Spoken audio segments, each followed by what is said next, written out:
Um, how would Yeah, like how did you start to externally, well, your first time publicly saying, you know what, this is who I am, I'm going to show it in public. How, was it wearing a wig? Was it growing your hair out? You know, just Okay, well, start painting actually, your it nails? was, I decided to do to do drag, so I was doing drag, and then someone, but when I first, for some reason, I had like a purplish wig when I first did it, and one of my friends was saying you shouldn't wear a purple wig, you should wear like a blonde or natural colored wig, so people, it's more obvious that I'm a man in drag if I'm in the street, because I would go in the street, I loved it, so he was saying, well, don't wear a purple wig, wear a blonde or a brunette wig or a redhead wig. He told my mother, he wanted somebody, and he said, Columbus doing drag all this time, and he should wear. I think he should wear like a natural wig, so it won't be so obvious in the street that he's a man in drag. He'll be safer. So what point did you actually decide to go through the transition, the actual physical transition, and the pronoun change? Right. Oh well, I don't know. It wasn't like a big decision. I just started doing it little by little, and then in the first you figure it's okay to do it or not. What about you, Tyra? What was it like for you? I was not allowed to express myself in a feminine manner. And when it came to clothing, I had, really nice clothes. My family shopped in the US. I was living back in Trinidad and Tobago at the time. And so I would probably just like grow my nails. I would try to grow my hair at times, but after a while, my grandmother would make me cut it. It wasn't until I was living in actually Baltimore, Maryland at that time. Owings Mills, Maryland, and Baltimore, Maryland. And I went out to the Hippo. And when I went to the Hippo, I saw women that I was told that they were transgender. They didn't use those terms back then, but I was fascinated. So I went back and the next week, I got this outfit with the hair and everything. And when I went out, it was like, I was finally free. When did the pronoun change kick in? When you kind of mandated that people say she? Well, see, when I started, when I found my friends in downtown Baltimore, Maryland, and growing up in Owings Mills, it was, right, so Owings Mills was more conservative. So when I got downtown and I met up with people that were also a part of the ballroom scene and stuff like that, they took one look at me and it was she from then on. So I was like, hey girl. And it was like a kind of, comfortable with that at first? and I was excited, I was happy, but I knew that society told me that I could not identify this way, so I would just take it. But it was so amazing. They would she me down all the time and everything. But however, it is still a problem for my family, my immediate family, yes. Now my aunt, one of my aunts on my father's side, she says she and calls me her niece. How long does that take? How long was that process? 20 years. 20 years. And 25 years later, my mother still refuses to say she. So does your mother, in referring to you, your mother still says he to this day? Yes, she does. It was when we were before the immigration officer. I just got my green card after a 20-year battle with them, thank you, in 2000, in March. And it was at that immigration interview that she finally said she. And that is what really opened the door for us to actually really start communicating. That's awesome. Again. That's awesome.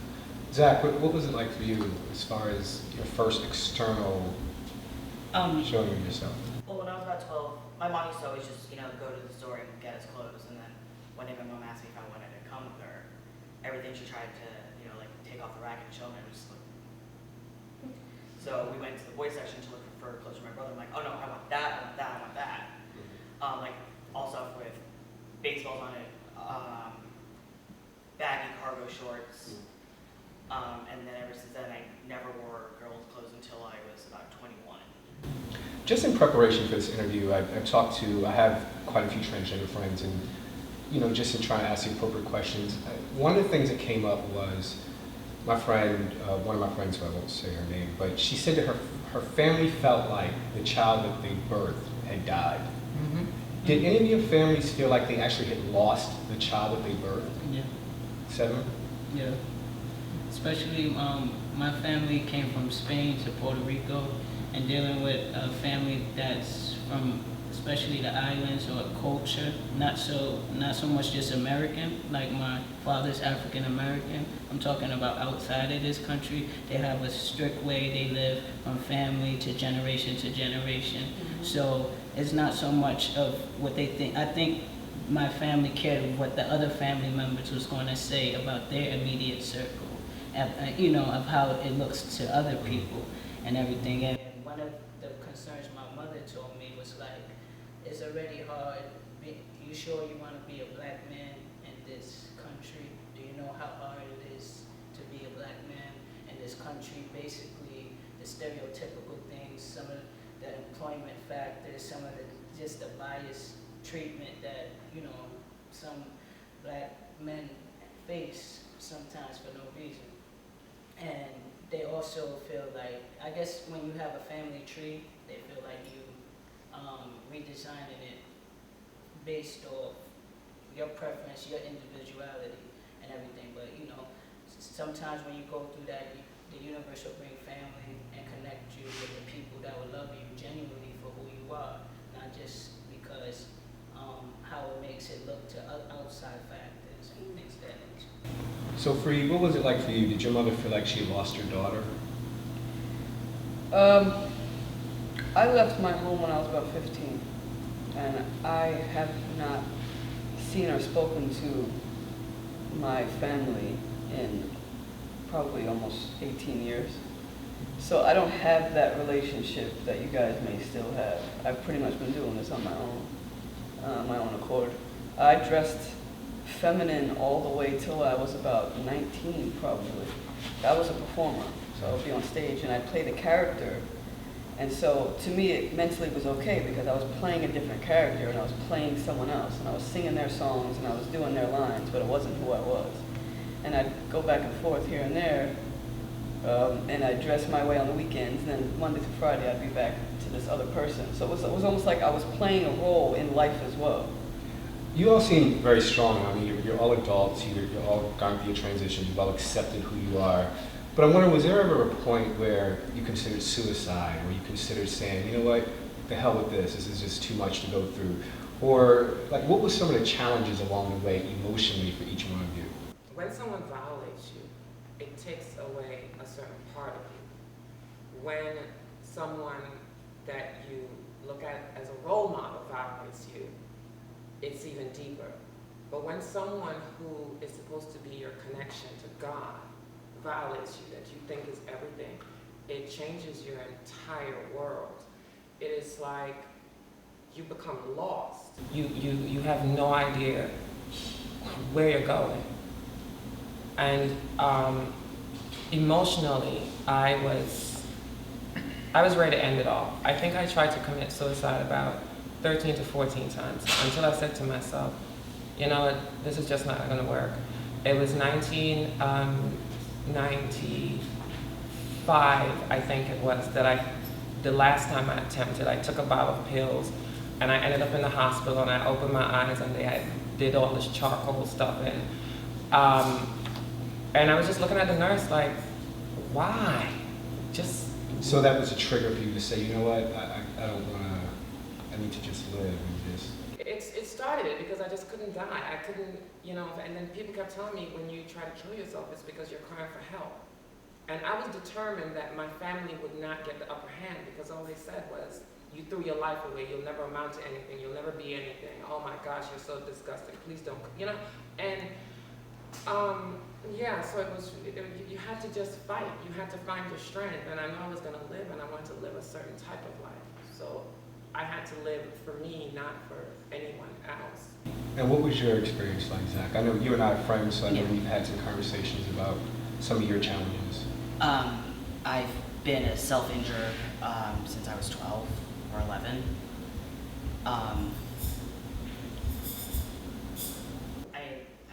There have been suicide attempts, but not nearly as many as you, but mostly it was just kind of like to control the pain by replacing the emotional pain with physical pain. And the emotional pain was the lack of acceptance from your family, or not knowing how to go through the transition, or going through the transition alone? What was the actual... I never thought I was going to be able to transition. When I first told my parents,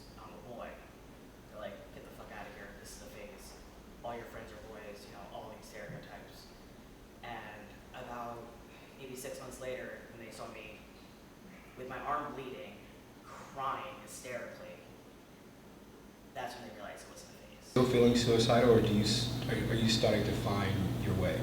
I have my moments, but for the most part, no. What are some of your?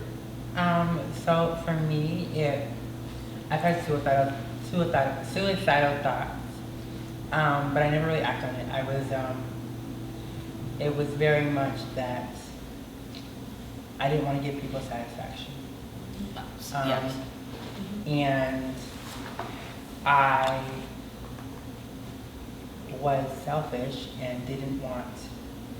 I knew that I was going to be something big one day, and I wanted people to see that, so I didn't want to take that away from anyone. I know it might sound conceited or whatever, but I knew that I was going to be something big, so I knew I had to stay around. My biggest issue when I was growing up was body dysmorphia. So being a boy, my body was different, obviously, than my other girlfriends. And I had an eating disorder. That was my biggest thing. I was partially anorexic and bulimic. There were times where I just wouldn't eat. And I was hyperactive, so they were just trying different medicines on me. And I remember this one time they put me on this medicine. I don't remember what it was, but it would make me, I was constantly hungry. Mm-hmm. And I complained so much that they took me off of it. And the reason was I was eating constantly. I didn't want to get fat. And my mom, she's not obese, but she was a bigger person. And I vowed to never be like that. I wanted to be thin, and I felt like that's what a woman was. Based on what you've been seeing? Based on what I've seen in media and everything like that. So I forced myself not to eat or eat smaller portions, and to keep the body weight that I wanted. And the body weight I wanted was 125. I wanted to be there, and I wasn't going to go over it, and if I did, it was a major problem. Until one day, we were laying out in the park. My friend was like, "You're really thin," and I was like, "I know." She was like, "Well, you should probably stop starving yourself." She was like, "It's not healthy for you." And I looked in the mirror and I was like, you know what? I have a great body, and I'm not going to get fat until my later years. I've gotten a little chunkier now. It's so funny that you call yourself chunky. I know. Well, for me, it's I've always been super thin. And the hormones have changed my body, and so now I'm eating a lot. My boyfriend cooks, and he cooks really good food, so I'm always eating. And I have a tummy now. Most people wouldn't see it, but I see it. And people are like, "Well, you look really good still," and it's a psychological thing. And I also modeled for a while, and it's very much, you are pretty much told you have to do this, that, and the other to fit into a certain size. A sample size is, I think, a 0 to a 2, I think. 4. So if you don't fit into that sample size, they're not going to use you. So you have to be a certain body weight to do that, pretty much. And that was my passion for a while. So I did anything to get there. It's, there's probably going to be some kid that will watch this online who is going through the suicidal thoughts and going through not understanding who they are. If you could say one thing to them, your older selves, could say one thing to them thinking back to your younger self, what advice would you give, honey? It gets better. It does get much better, thank God. I had like a suicidal tendency when a counselor called my parents to the office in school. I was in grade school and saying, "You have to do something about your son. This can't go. He can't go on like that." The only thing I was doing is I was being myself. I guess I was too feminine for a boy to be. So, and then my parents said, "Oh, all right, something has to be done." For the first time, I wasn't accepted by my parents, or I know kids in school didn't like me, but I always had a home where I was accepted. Now all of a sudden, the counselors were telling my parents not to accept me and to do something about me. What could you do about me? I can't stop being me. So I was really wanted to kill myself. And then once when I was like, I think I was 19 in college, I just wanted to drink myself to death, and I ended up passed out in a parking space, and I could have been killed by a car. But I keep thinking all the things I've experienced since I was that age, and since I was 19, is amazing. The things, the pleasures, the excitement, the love I found, the friends I've made. It gets better. You experience more and more. You have bad times. It's hard being different, and there are lots of people that are different, not just trans people, but it's in a way we're different than the way I meet people that then I think, wait, I'm not so different. So I used to drink a lot, and then and I would tell people that when I went to the 12-step programs, I would say, wait, I'm different than other people. Then I realized, wait, I'm not different. Everybody has the same thing. There's other trans people, there's other gender non-conforming people, there's other people who don't conform into society, and there's people who do conform into society and they have problems too, but it does get better, and thank God I went on to experience these great things. And Seven, as a transgender black male, what would you say to some kid out there who is just trying to figure it out? What advice would you give them? I would just say that they're not the only one. There's like millions and thousands of transgender people all over the globe, and we all had similar experiences, ups and downs. Everybody in life have ups and downs. Those that anger you control you, so never listen to their opinions. If it's against your heart, whether it's family or friends, you have to stick what's close to you. There's millions and thousands of people that, regardless if they have employment or the other factors to make life comfortable, they're willing to physically transition. So you know this is an important dynamic to millions of people being who they are, and the label that we call it is being transgender. But also to find what's unique to you, not just being content and complete just to have the physical. Me as a filmmaker, I follow my dreams. I'm a writer, I create, I'm a visionary, and it's unique to my experience. So regardless of my physical, my skin color and all of that, that came when I was born. I had those qualities and it manifested.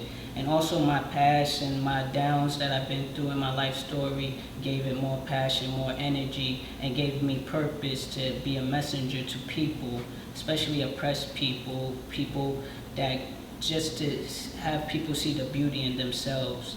Like the project I'm working on right now, as far as Eden's Garden, which is like similar to Noah's Ark being scripted, but it's a way different dynamic.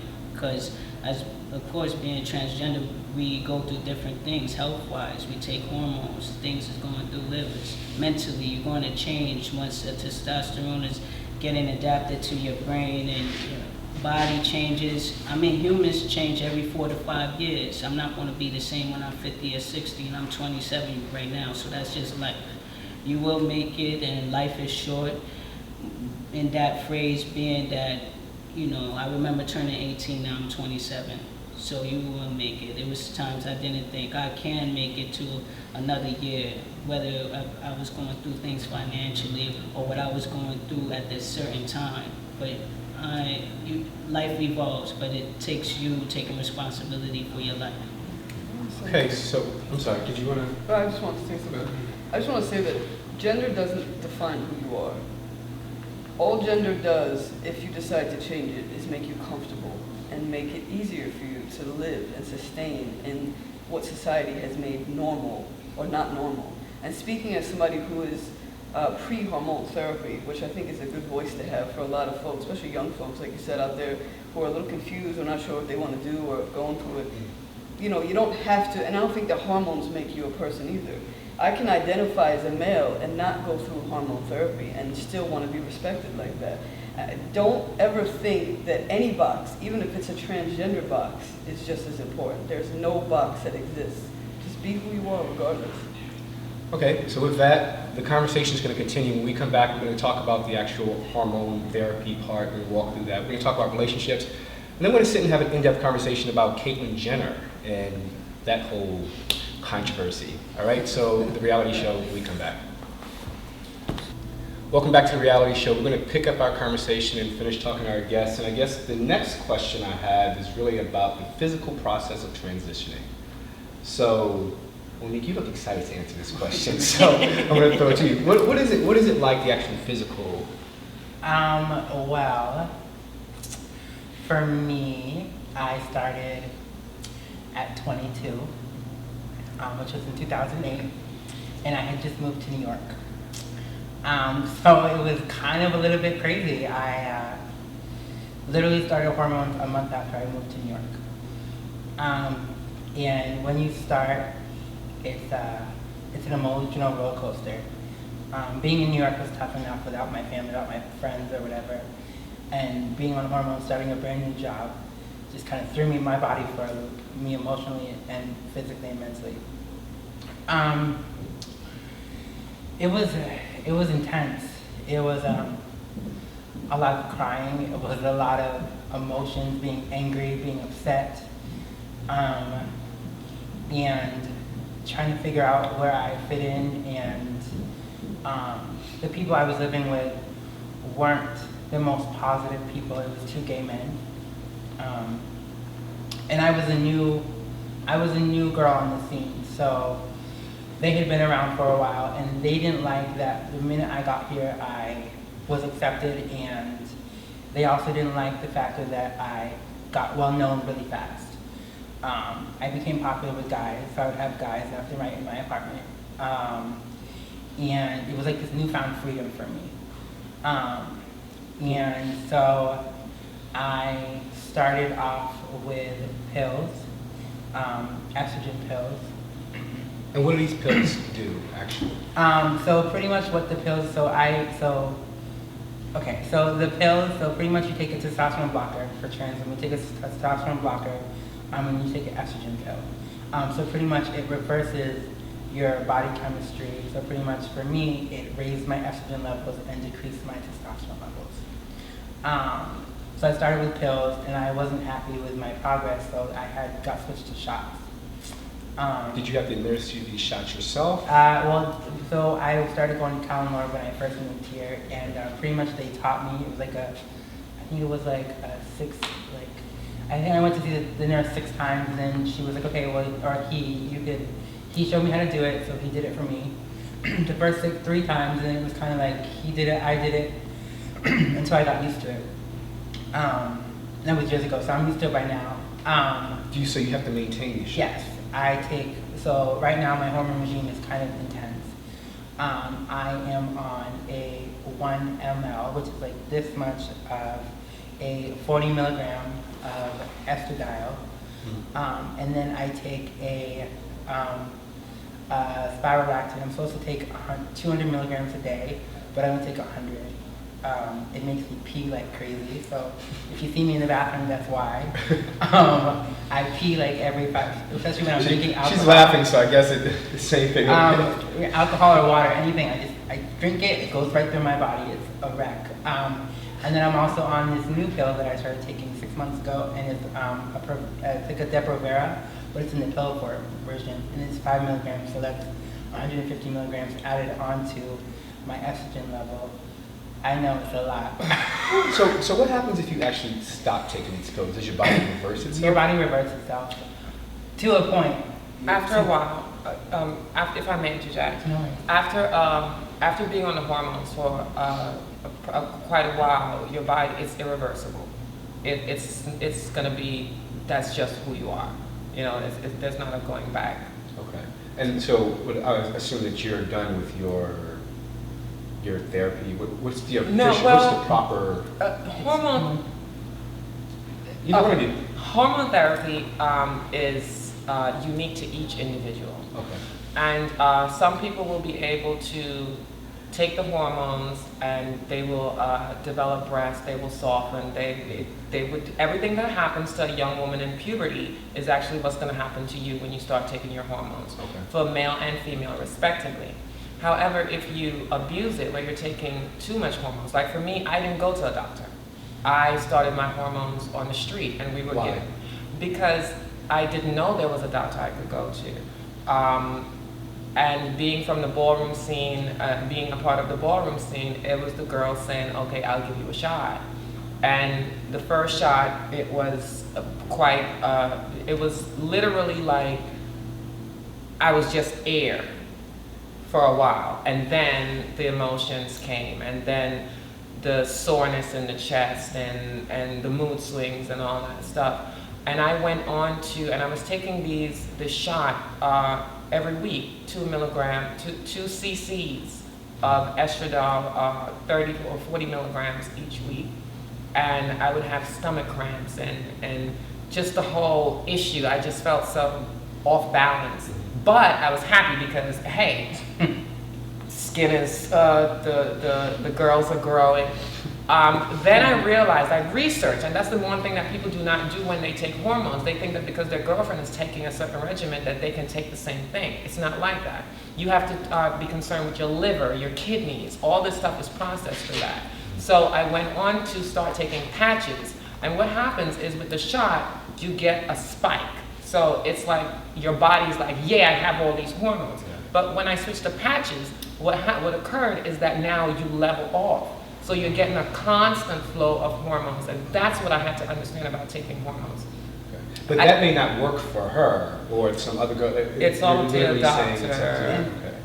And what kind of doctor do you go to even? Well, I go to Montefiore, and they've been really great because now I'm actually on a pill that is 1 milligram of estradiol. I take that 2 times a day, and what happens is it evens it out. So at the end of the month, I'm on, let's say, 60 milligrams versus 2 20 milligram shots, which give me 40 milligrams of hormones, and of course the spironolactone.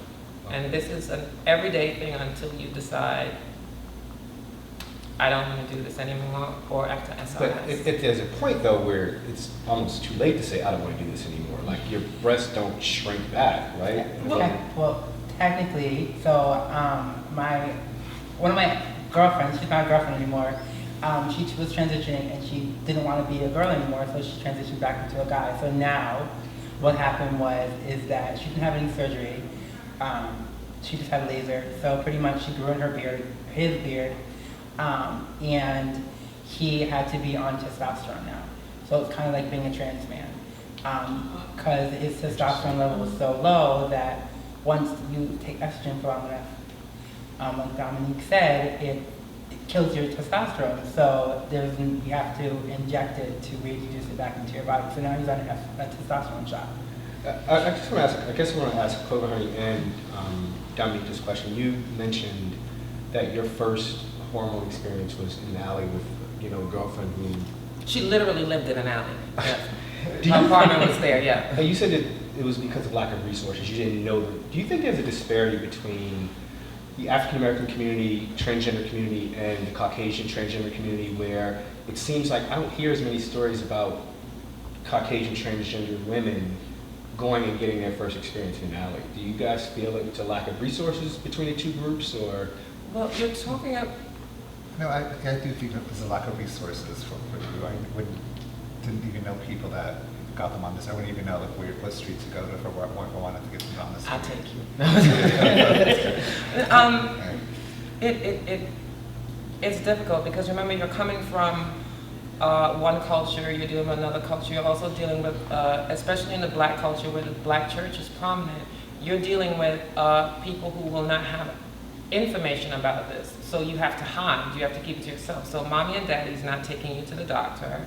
And the only one that's going to be able to help you is, and in our communities, you go to the doctor's going to call your mother up and say, well, listen, John came in here and he wants to be Joanne.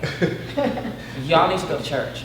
And that's what we go through. So for the Caucasian transgender person, their parents are going to go, okay, we want to know what's happening, and they're going to. For us, we have to sneak behind, their backs. They're not too, I don't know about currently right now how many parents are, but from my work and what I do know is that it's still not very accepted within the communities of color. The Latinas, maybe a little bit more. No? Okay, so, yeah, no, they don't like us. So, my mom is Caucasian, so I pretty much grew up with a Caucasian person. Growing up in a white town. And when I first told my mom that I wanted to transition, she sent me to a shrink. And I had this family doctor we went to named Daniel. I don't remember his last name. But I told him about it, and it was very much, well, we can't help you. And I expressed to my mother that I wanted to transition, and she was like, well, I'm paying for so much right now, I can't help you I can't afford these drugs that you need. You just kind of have to suck it up and deal with it. That's pretty much what I was told. So I feel like it's across the board. It's not just with the Black community. I feel like it's with all communities. I didn't have to go to a back alleyway. I waited. So I started transitioning mentally when I was 15, but then I started living full time at 16, 17, my junior year of high school. I started intermixing girl clothes with boy clothes. And then my senior year, I was the gay kid. I was a really flamboyant one. I used the girls' room, and there was a lot of controversy it was mostly teachers. Students didn't care because they had known me forever, so they were like, whatever. Bob can go into the girls' room, we don't care. Bob's not looking at us, why does it matter? So you're saying your friends didn't care? My high school friends didn't care. I got made fun of, but I was kind of the popular kid, so my friends stuck up for me, and I was known in my high school. And when I first told my job, they were like, well, you can't use the girls' room. We know what to tell you. It sucks for you, pretty much, so I was told. I want to talk about that, but we're going to go back to, I want to talk about equality in the workplace for you all, your work experience. But Seven, I want to hear a little bit about, from the male perspective, what it's like to go through the transition. Is it the same as with the shots and the pills and Yeah, so when I started with an organization in the Bronx called CK Life, and they was working with a clinic, and it catered to transgender services, which is getting hormones, getting therapy, just having the right leads to do different things, whether it's surgeries or groups and etc. Well, of course, the thing that a lot of people when they first transition look forward to, well, I seem to observe, was the shots, the hormone shots. So, of course, before you take that, they got to check your blood levels, because they got to see if you have some testosterone in your blood to see how it could balance out and everything, because when you take that, you're actually trying to knock out the original hormone that you was born with. With me, it would have been estrogen. And my case now is different because I had surgeries to take out all those kind of reproductive organs to produce that, so I don't have to take as much hormones like that anymore. So I might take like a half a cc, which is a small dosage every week. Or I may not have to take it for like 3 weeks, but it's good to stay consistent. But it's more imperative for me now because I don't have no hormone in my body unless I take my hormones. And if I don't take that, that can make your bones weak and everything. So it is a risk factor, but it's all about consistency. With us is different. I say we don't have to do as much as some of the females go through with their transition. It's easy for us to go to the gym, get like what we say the top surgeries, the chest, and if it's preferred by the individual to go through with the bottom, that's their preference and everything. how appropriate is it, since you're talking about the surgeries, for us trying to learn, how appropriate is it or inappropriate is it for somebody to ask, we've all heard pre-op and post-op. Is that an inappropriate question, or is there a way to even ask that question? Well, you have to understand the umbrella first, and it's transgender. And then within that community, gender deals with the brain. So you are saying to yourself, this is how I identify. Now it's up to you to decide, like Seven said, how much further you want to go.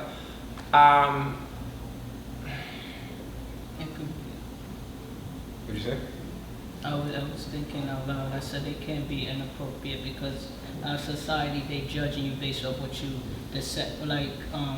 just your private area of what you was born with gender identity, So like you said. it's difficult for us to really address that because you wouldn't just go up to someone and go, hey, your penis, does it hang to the left or to the right? Have you had vagina surgery? Did you do the mesh?